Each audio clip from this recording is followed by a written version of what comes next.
1번 문항입니다. 광의의 스포츠 심리학의 하위 학문 영역으로 옳지 않은 것은, 자, 넓은 개념이란 말이죠. 넓은 개념의 스포츠 심리학의 하위 학문으로 옳지 않은 것은 운동 처방입니다. 자, 넓은 개념의 스포츠 심리학은 운동 제어, 운동 학습, 운동 발달, 스포츠 심리학, 건강 운동 심리학을 포함합니다. 협의의 심리학이라고 할 때는 스포츠 심리학, 자, 이 부분과 관련된 부분입니다. 자, 운동 제어, 운동 학습, 운동 발달, 건강 운동 심리학의 하부 요소가 어떤 부분이 있는지 한번 숙지를 하고 넘어가셨으면 좋겠습니다. 다음 문제입니다. 2번 팀 응집력 요구 수준이 가장 높은 종목은, 자, 이 문제는 응집력이 높은 종목입니다. 사실 이 부분은 공행 종목과 공행 종목, 상호작용 종목을 구분하는 문제입니다. 자, 공행 종목은 집단 구성원 사이에 협동이 거의 요구되지 않는 종목을 말합니다. 상호작용 종목은 구성원 사이에 협동이 요구되는 종목입니다. 자, 축구 같은 경우는 구성원 사이에 협동이 요구되지 않습니까? 여러 집단 경기입니다. 반면에 스키, 양궁, 사격은 단일 종목입니다. 공행 종목이라고 할 수 있겠습니다. 따라서 답은 축구입니다. 3번 문항입니다. 운동학습의 개념에 대한 설명을 옳지 않은 것은, 자, 운동학습 개념은 이전에 기출문제에서 여러 번 출제되었던 부분입니다. 자, 1번. 자, 운동학습은 연습과 경험에 의해서 나타난다. 자, 맞습니다. 자, 운동학습은 연습과 경험에 의해서 나타나는 현상이며, 성숙이나 훈련 또는 동기에 의한 변화를 이야기하지 않습니다. 다시, 운동학습은 연습과 경험에 의해서 나타나는 부분이지 성숙이라든지 훈련이라든지 동기의 변화에 의해서 나타나는 것이 아니다. 자, 이 부분은 여러 번 읽어보셔야 될 것입니다. 자, 2번 운동학습의 과정은 직접적으로 관찰할 수 없다.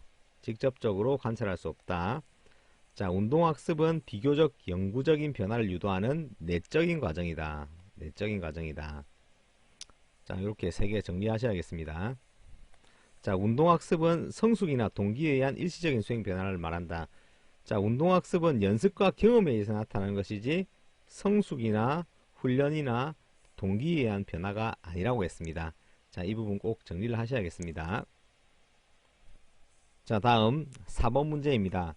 운동 실천에 영향을 주는 요인. 자, 운동 실천에 영향을 주는 요인과 관련돼서는 표를 보면서 정리할 수 있도록 하겠습니다.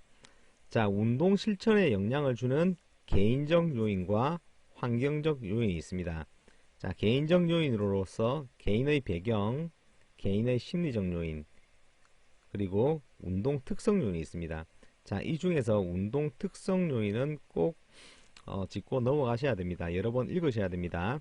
자, 그리고 운동 실천의 환경 요인입니다. 먼저 운동 지도자의 리더십 스타일, 운동 집단의 응집력, 그리고 사회적 지지. 자, 여기 사회적 지지의 종류 꼭 정리를 하셔야겠습니다.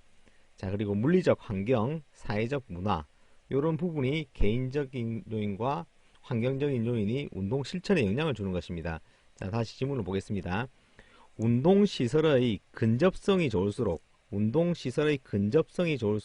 운동 참여율이 높아진다. 자, 이 근접성이라면 환경적인 요인이죠. 환경적인 요인입니다. 자, 다시 볼까요? 자, 운동시설 접근성이죠. 자, 운동시설의 접근성은 운동 실천의 환경 요인 중 물리적 환경과 관련된 접근성과 관련되어 있습니다. 자, 두 번째, 지도자의 지도 방식은 운동 실천에 영향을 주지 않는다가 아니고 지도자의 지도 방식, 리더십 스타일은 운동 실천에 영향을 줍니다. 자, 운동 실천의 환경 요인 중 운동 지도자의 리더십 스타일이었습니다. 자, 세 번째, 운동 참여의 즐거움이 클수록 운동 참여율이 높아진다. 즐거움입니다. 즐거움. 이 즐거움은 개인의 심리적 요인이라고 할 수 있겠습니다. 심리적 요인 중 개인의 즐거움, 재미죠. 자, 다음으로 가족, 친구, 동료의 사회적 지지는 운동 실천에 영향을 준다. 자, 이 사회적 지지는 운동 실천의 환경적인 요인이었습니다. 자, 환경적 요인의 사회적 지지가 있었습니다.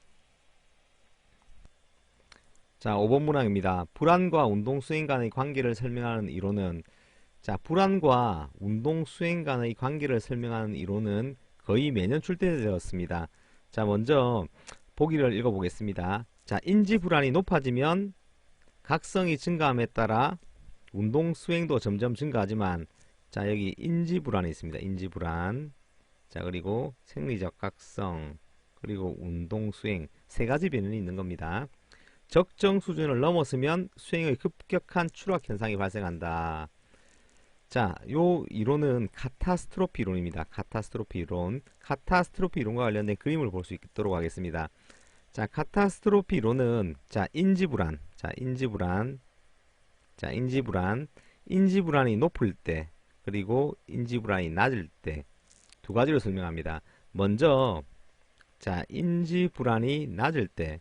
자, 인지불안이 낮을 때는 신체적 각성이 증가함에 따라 운동 수행력이 점점점 증가하다가 특정 지점을 지나면 서서히 감소하는 역유 형태를 띱니다. 자, 그러므로 인지불안이 낮을 때는 운동 수행과 각성과 운동 수행은 역유 형태를 나타냅니다. 반면 인지불안이 높을 때, 자, 인지불안이 높을 때는 신체적 각성이 증가함에 따라 운동 수행이 점점점 증가하다가 특정 지점을 지나면 급락하게 되는 현상을 갖게 되는 것입니다. 자, 인지불안이 높을 때는 신체적 각성이 증가함에 따라 운동 수행이 점점점 증가하다가 특정 지점을 지나면 급락한다. 자, 이 이론이 카타스트로피 이론입니다. 자, 이 지문에서 인지불안이 높아지면, 자, 이렇게 있었죠. 자, 이게 인지불안이었습니다. 인지불안이 높은 상태에서 생리적 각성이 증가함에 따라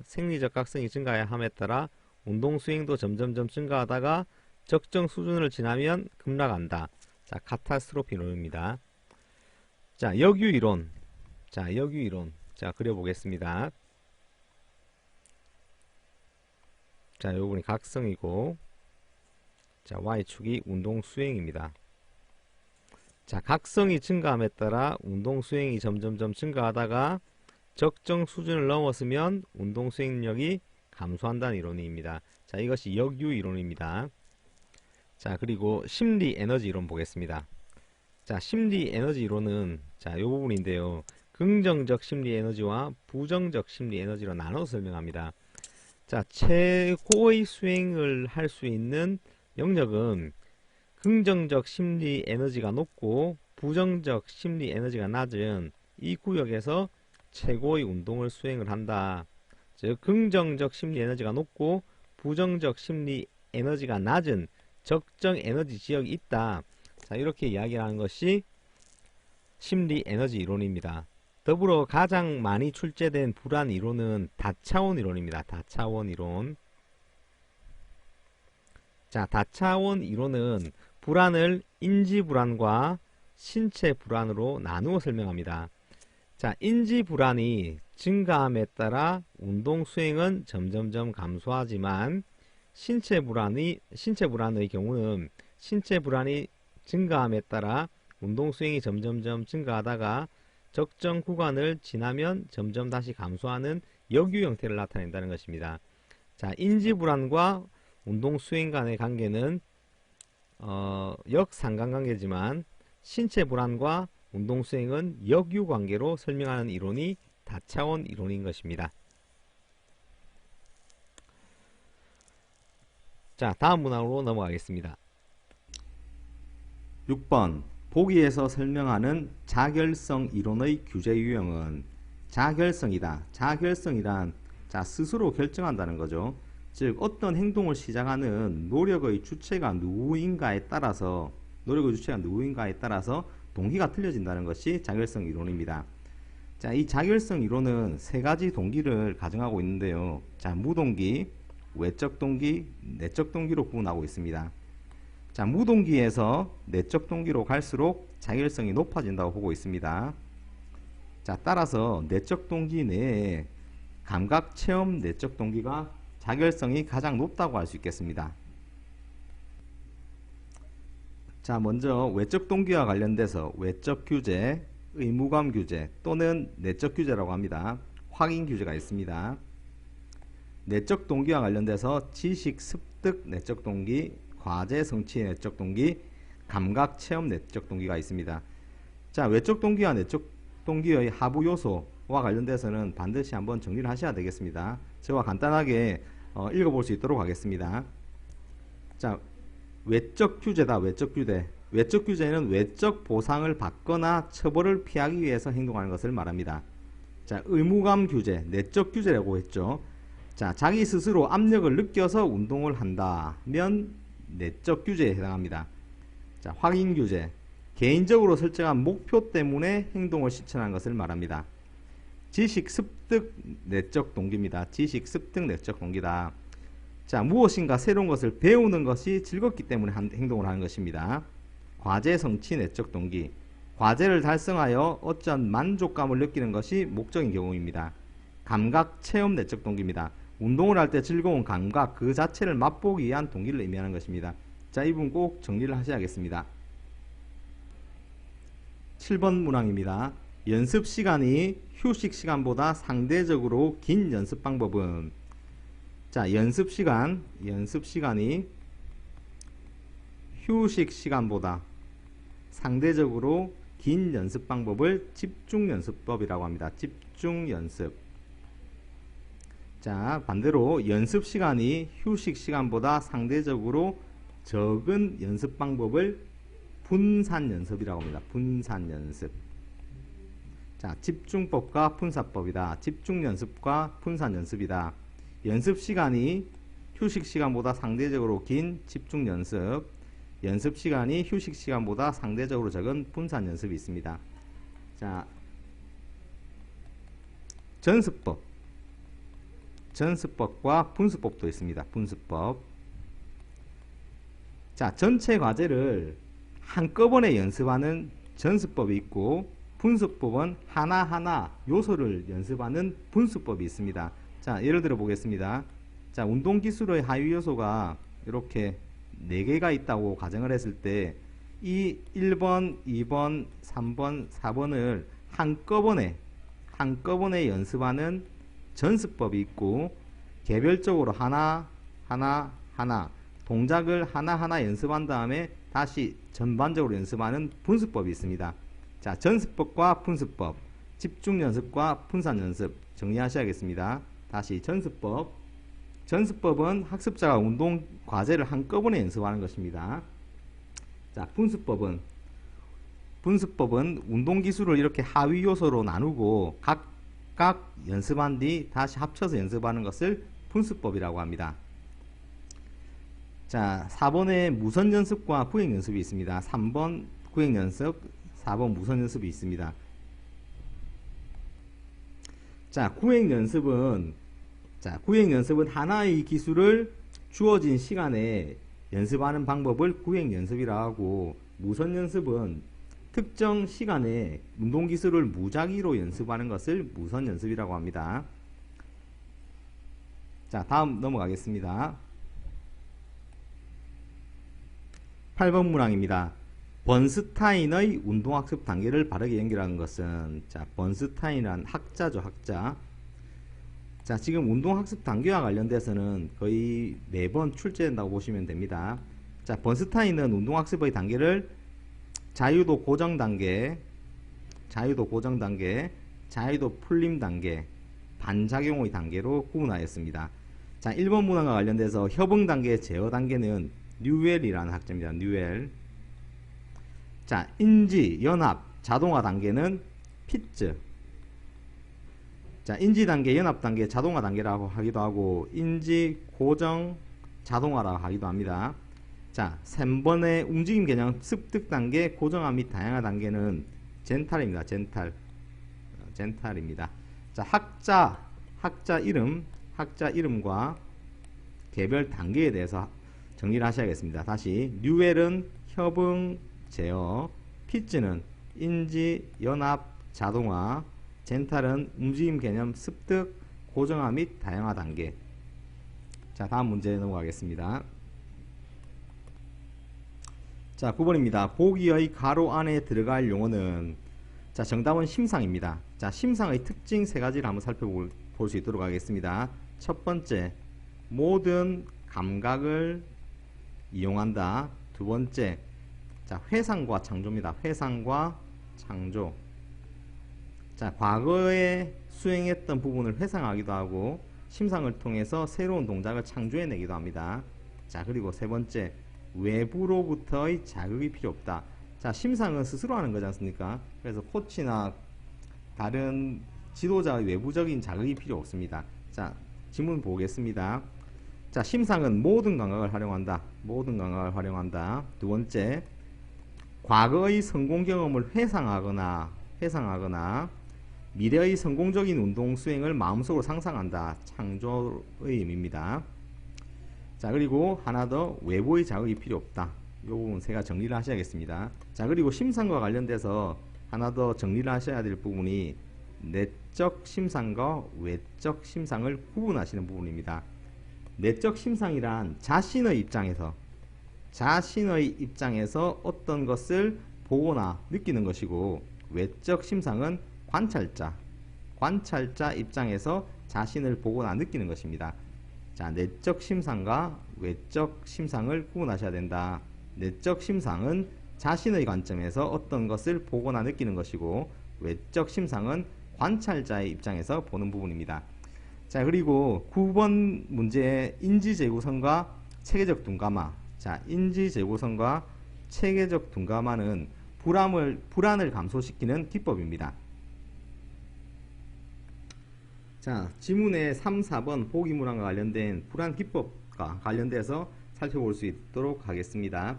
불안 감소 기법은 크게 생리적인 방법과 인지적인 방법이 있습니다. 자, 생리적인 방법으로 바이오 피드백, 점진이완, 자생훈련, 체계적 둔감화, 호흡 조절이 있고, 자, 인지적인 방법으로 인지 재구성과 사고 정지가 있습니다. 자, 저희 본문에는 체계적 둔감화와 인지 재구성이 나왔죠. 자, 더불어서 점진이완, 자생훈련도 정리를 하셨으면 좋겠습니다. 자, 체계적 둔감화란 불안을 유발시키는 자극이 있습니다. 불안을 유발시키는 자극에 대해서 불안한 반응을 보이는 대신에 이완된 반응을 보임으로써 불안과 관련돼서 점점점 둔감화된다는 이론입니다. 자, 다시 불안을 유발시키는 자극에 대해서 불안한 반응을 보내는 것이 아니라 이완된 반응을 보임으로써 불안에 관련해서 점점점 둔감해지는 것입니다. 자, 두 번째, 인지재구성입니다. 자, 인지재구성이란 자신이 걱정하고 있는 것이 있습니다. 불안해하고 걱정하는 요인이 있는데, 이 걱정하는 것이, 내가 걱정하고 있는 것이 내가 통제를 할 수 있느냐, 통제를 할 수 없느냐 생각을 하고, 통제가 할 수 없는 부분은 생각하지 않고 자신이 통제할 수 있는 부분만 생각을 하는 것이 인지재구성입니다. 다시, 자, 인지재구성이란 자신이 걱정하고 있는 것이 있겠죠. 자신이 걱정해야 하고 불안해하는 것이 자신이 통제할 수 있는 것인가 없는 것인가를 판단 후에 자신이 통제할 수 있는 것에만 주의와 집중을 기울이는 것을 인지재구성이라고 합니다. 자, 10번입니다. 운동기술 요소와 처리 과정이 유사하여, 운동기술 요소와 처리 과정이 유사하다. 유사해서 과거의 학습이 새로운 학습에 도움이 되는 것을 정적 전이라고 합니다. 반면에 과거의 학습이 새로운 학습에 부정적인 영향을 미치는 것을 부적 전이라고 합니다. 부적 전이. 자, 파질한 자신이 학습한 기술을 얼마나 오랫동안 유지할 수 있느냐, 자, 오랫동안 유지할 수 있느냐와 관련된 능력을 파지라고 합니다. 자, 다음 문항으로 넘어가겠습니다. 자, 11번 문항입니다. 운동의 심리적 효과에 대한 설명으로 옳은 것은 자, 일회성 유산소 운동은 특성 불안을 증가시킨다. 자, 이 부분이 아니고 일회성 운동은 상태 불안을 감소시킨다입니다. 상태 불안을 감소시킨다. 자, 2번 고강도 무산소 운동은 불안 감소에 탁월하다. 자, 이 무산소 운동, 웨이트 트레이닝 불안 감소의 불안 감소 효과가 그렇게 없다. 자, 3번 장기간 운동이 단기간 운동보다 우울증 개선에 효과적이다. 맞습니다. 4번 우울증 개선을 위해 유산소 운동보다 무산소 운동이 효과적이다. 우울증 개선을 위해서는 우울증 개선은 유산소 운동뿐만 아니라 무산소 운동 모두 효과적입니다. 자, 12번입니다. 목표 설정에서 수행 목표로 적절한 것은 자, 목표는 수행 목표와 결과 목표가 있습니다. 결과 목표는 말 그대로 결과에 치중한 목표입니다. 이번 대회에서 뭐 1등을 하겠다. 자, 이번 대회에서 우승을 하겠다. 자, 올림픽에서 금메달을 따겠다와 같이 결과지향적인 목표입니다. 수행 목표는 과정 목표라고 하기도 합니다. 이 과정 목표는 자신의 과거 수행과 비교해서 달성하고자 하는 목표를 의미합니다. 자, 지문을 보겠습니다. 한국 시리즈에서 우승하겠다. 올림픽에서 메달을 따겠다. 마라톤 다이에서 1위를 하겠다. 자, 요 세 가지는 결과 목표입니다. 반면에 4번 서브에서 팔꿈치를 완전히 펴서 스윙한다. 자, 요 문항 같은 경우는 수행 목표입니다. 과정 목표라고 할 수 있겠습니다.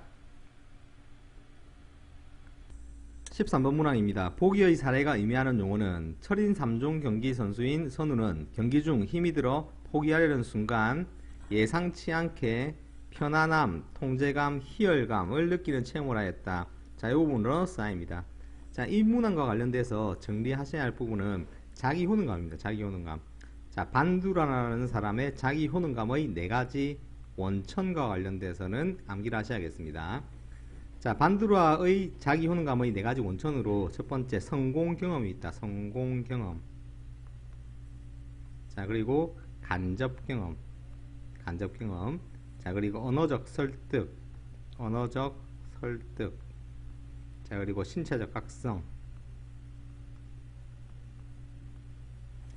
자, 자신감을 향상시키기 위한 4가지 원천으로 반두라가 제시한 4가지가 있다 했습니다. 성공 경험, 간접 경험, 언어적 설득, 신체적 각성. 자, 이 부분 반드시 암기하셔야 됩니다. 다음으로 넘어가겠습니다. 14번 문항, 발달의 원리에 대한 설명입니다. 이 발달의 원리도 단골 출제 문항입니다. 자, 지문을 보면서 정리할 수 있도록 하겠습니다. 자, 첫 번째, 분화와 통합의 과정을 거친다. 맞습니다. 발달은 일정한 순서와 방향성을 가진다. 자, 맞습니다. 자, 그리고 네 번째, 유전과 환경의 상호작용을 통해 발달한다. 자, 맞습니다. 자, 이 부분에서 발달의 속도는 연령에 상관없이 일정하다가 아니고 발달의 속도는 개인차가 있는 부분입니다. 개인차가 있는 부분이다. 자, 이와 더불어서 발달의 원리와 관련해서 하나 더 정리할 부분은 발달은 성숙과 학습에 의존합니다. 학습에 의존한다.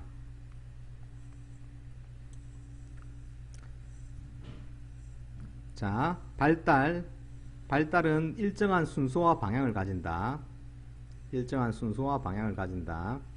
발달은 개인차가 존재한다. 발달은 상호작용을 통해 발달한다.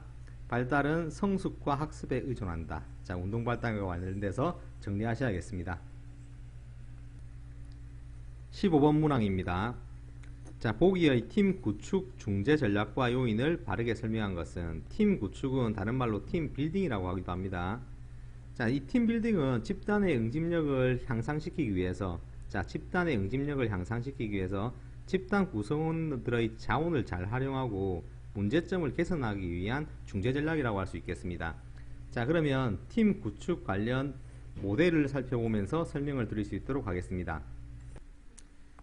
자, 집단의 환경과 팀의 환경과 구조와 같은 이 선행 변이는 집단의 과정에 영향을 미치고 이 집단의 과정 변인에 따라서 집단의 응집력이 틀려진다는 부분이 팀 빌딩 모델입니다.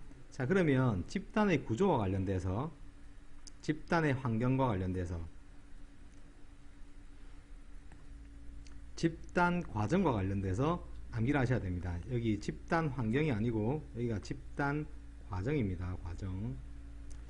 자, 집단 구조와 관련돼서 집단 내 구성원들의 역할이 명료해야 되고, 자, 그 집단 내 구성원들에게 부여된 역할을 집단 구성원들이 수용을 해야 할 것입니다. 그리고 집단 내 규범이 있어야 될 것이고 리더십이 있어야 할 것입니다. 그 집단 환경과 관련돼서는 집단에 접근할 수 있는 근접성, 그리고 집단 A라는 집단과 B 집단을 구분할 수 있는 독특성이 있어야 될 것입니다. 그 집단의 과정 요인과 관련돼서는 집단이 만들어지는 과정에서 구성원 간의 협동과 희생이 필요할 것이며, 구성원들 간의 원활한 의사소통뿐만 아니라 팀 목표가 있어야 할 것입니다. 이러한 과정을 통해서 집단의 응집력이 높아지는 것입니다. 자, 그럼 다시 질문을 보겠습니다. 자, 기업, 팀 구성원이 동일한 유니폼을 입는다. 동일한 유니폼을 입는다. 자, 이건 독특성이에요. 독특성. 자, 이 독특성은 집단 환경 요인입니다. 집단 환경 요인.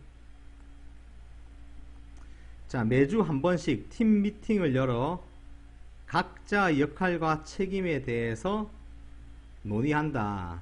자, 이 부분은 집단 구조와 관련되어 있습니다. 집단 구조. 자, 집단 구조 중 규범으로 보시면 될 것 같습니다. 규범. 자, 디귿. 팀 구성원 간 상호작용과 의사소통의 기회를 충분히 갖는다. 자, 이 부분은 집단 과정 요인이죠. 과정 요인 중에 의사소통이라고 할 수 있겠습니다. 의사소통. 자, 볼까요? 자, 첫 번째가 집단 규범 요인이었죠. 두 번째가 유니폼을 입는다는 독특성. 자, 그리고 의사소통. 자, 이 부분입니다. 다음 문항 살펴볼 수 있도록 하겠습니다. 자, 16번입니다. 운동학습 이론에서 정보 처리 단계를 순서대로 바르게 연결한 것은, 자, 정보 처리 단계는 감각 지각 단계, 반응 선택 단계, 반응 실행 단계로 이루어집니다. 자, 먼저 감각 지각 단계는, 자, 외부로부터 정보를 받아들이고 이 정보에 대한 내용을 분석해서 의미를 부여하는 단계입니다. 자, 다시. 자, 외부로부터의 정보를 받아들이고 정보를 분석해서 의미를 부여하는 과정입니다. 자, 다음으로 반응 선택 단계란, 자, 의미를 부여한 것에 대해서 어떻게 선택할지를 결정하는 단계입니다. 자, 선택과 관련된 단계다. 자, 반응 실행 단계란 실제로 움직임을 일으키기 위해서 운동 체계를 조절하는 단계라고 할 수 있겠습니다. 자, 다시. 자, 반응 실행 단계란 실제로 움직임을 유발하기 위해서 움직임 체계를 조절하는 단계입니다. 자, 여기서 선생님들께서 공부하셔야 할 부분이 반응 선택 단계에서의 초보자, 고급자의 역량과 관련돼서 정리를 하셔야겠습니다. 초보자 같은 경우는 통제적 처리를 한다. 고급자는 자동적 처리를 한다. 자, 이 부분과 관련돼서는 정리를 하셔야겠습니다. 17번 루틴입니다. 루틴에 대한 설명으로 옳지 않은 것은, 자, 루틴이란 동작과 관련된 절차라고 할 수 있겠습니다. 절차. 자, 지문을 보면서 정리할 수 있도록 하겠습니다. 1번 루틴은 경기력 향상에 도움을 준다. 맞습니다. 자, 2번 경기력의 일관성을 위해 개발된 습관화된 동작이다. 맞습니다. 4번 최상의 동작 수행을 위한 선수들 자신만의 고유한 동작이나 절차이다. 자, 맞습니다. 3번 자신이 조절할 수 없는 요인에 주의를 기울이게 한다. 자, 이게 아니죠. 자, 저희가 조금 전에 불안 감소 기법에서 인지 재구성에 대해서 공부했지 않습니까? 인지 재구성. 자, 인지 재구성이 뭡니까? 자신이 조절할 수 있는 요인에 주의를 기울이고 자신이 조절할 수 없는 요인과 관련돼서는 신경 쓰지 않는 것이었습니다. 자, 루틴도 마찬가지입니다. 자신이 조절할 수 없는 요인에 주의를 기울이는 것이 아니고 자신이 조절할 수 있는 요인에 주의를 기울이는 것입니다. 자, 다음 문항 살펴보겠습니다. 자, 18번입니다. 자, 링겔만의 줄다리기 실험에 의하면 줄을 당기는 힘은 혼자일 때 가장 크고 줄을 당기는 인원이 증가할수록 개인이 쓰는 힘의 양은 줄어드는 것으로 나타났다. 이와 같이 집단 속에서 개인의 노력이 줄어드는 현상을 링겔만 효과 또는 사회적 태만이라고 합니다. 자, 이 문제에서 선생님들께서 정리하셔야 할 부분은 정적 강화와 부적 강화입니다. 자, 정적 강화. 강화란 어떤 행동, 올바른 행동의 발생 빈도를 높여주기 위해서 제공되는 것으로서 정적 강화란 좋은 자극을 제시하는 겁니다. 좋은 자극. 부적 강화는 나쁜 자극을 제거하는 겁니다. 제거. 자, 다시 강화란 올바른 행동의 유도를 위해서 제시해주는 자극이라고 할 수 있습니다. 자, 그런데 정적이란 말은 좋은 자극을 제시해서 올바른 행동의 발생 빈도를 높이는 것이고, 부적 강화라는 것은 나쁜 자극을 제거해서 올바른 행동의 빈도를 높이는 것입니다. 예를 들어 정적 강화 이런 거죠. 학생의 동작이 아주 훌륭했습니다. 이때 칭찬을 해준다. 자, 학생이 노력을 했을 때 칭찬해준다. 자, 이런 건 다 정적 강화가 되겠습니다. 반면에 부적 강화 같은 경우는 팀 전체가 열심히 했습니다. 자, 이에 대한 보상으로 다음에 또 팀 전체가 열심히 하라고 마지막 정리운동으로 운동장 뛰는 것을 제거해줬다. 자, 빼줬다. 이런 것은 부적 강화가 되겠습니다. 정적 강화와 부적 강화 구분하는 연습을 하셔야겠습니다. 자, 보기의 사례에 적합한 피드백은, 자, 농구 수업에서 김 코치는 학습자가 자유투 동작과 관련된 피드백을 원할 때, 자, 여기서 중요한 것은 학습자가 원할 때 선생님이 정보를 제공하는 것입니다. 자, 이런 피드백을 자기 통제 피드백이라고 합니다. 자기 통제 피드백. 자, 여기서 중요한 것은 내재적 피드백과 외재적 피드백의 구분입니다. 외재적 피드백과 내재적 피드백의 구분이다. 자, 내재적 피드백은 보통 다른 말로 감각 피드백, 자기 감각 피드백이라고 합니다. 외재적 피드백은 보강 피드백이라고 합니다. 내재적 피드백은 학습자 내부의 감각 시스템으로부터 받는 피드백을 내재적 피드백이라고 합니다. 자, 외재적 피드백은 관찰자, 보통 교사나 선생님께서 설명해 주시는 특정 동작에 대한 오류를 발견해 주고 지적해 주는 그런 행위를 외재적 피드백 또는 보강 피드백이라고 합니다. 보강 피드백이라고 합니다. 자, 이 보강 피드백은 크게 이제 두 가지가 있습니다. 두 가지. 자, 다시. 자, 피드백은 크게 내재적 피드백과 외재적 피드백이 있다. 자, 내재적 피드백은 학습자 내부의 감각 시스템으로부터 들어오는 피드백입니다. 자기 스스로 느끼는 거죠. 반면에 외재적 피드백은 외부 관찰자가 제공하는 피드백으로 보강 피드백이라고 합니다. 이 보강 피드백은 크게 두 가지가 있습니다. 자, 수행 지식이 있다. 수행 지식이 있고 결과 지식이 있다. 자, 이 수행 지식이란 말은 폼과 관련된 질적인 정보를 제공하는 것을 수행 지식이라고 합니다. 반면에 움직임, 동작의 결과와 관련된 정보를 제공하는 것을 결과 지식이라고 합니다. 자, 다시 보겠습니다. 자, 이 보강 피드백, 외재적 피드백은 수행 지식과 결과 지식이 있다. 자, 수행 지식은 폼과 관련된 질적인 정보를 제공해 주는 것을 수행 지식이라고 하고, 결과 지식은 동작의 결과에 관한 정보를 제공하는 것입니다. 자, 마지막 문제 살펴보겠습니다. 바람직한 코칭 행동 지침으로 옳지 않은 것은, 자, 인간적으로 팀 구성원을 이해하기 위해 노력한다. 자신이 지도하는 종목에 대한 전문 지식을 배양한다. 팀 구성원에게 차별이나 편애 없이 공정하게 대한다. 자, 모두 맞는 부분이죠. 4번, 지도자 개인의 필요에 따라 팀 구성원을 이용한다. 자, 요거는 보기만 해도 틀렸습니다. 자, 정답은 4번입니다.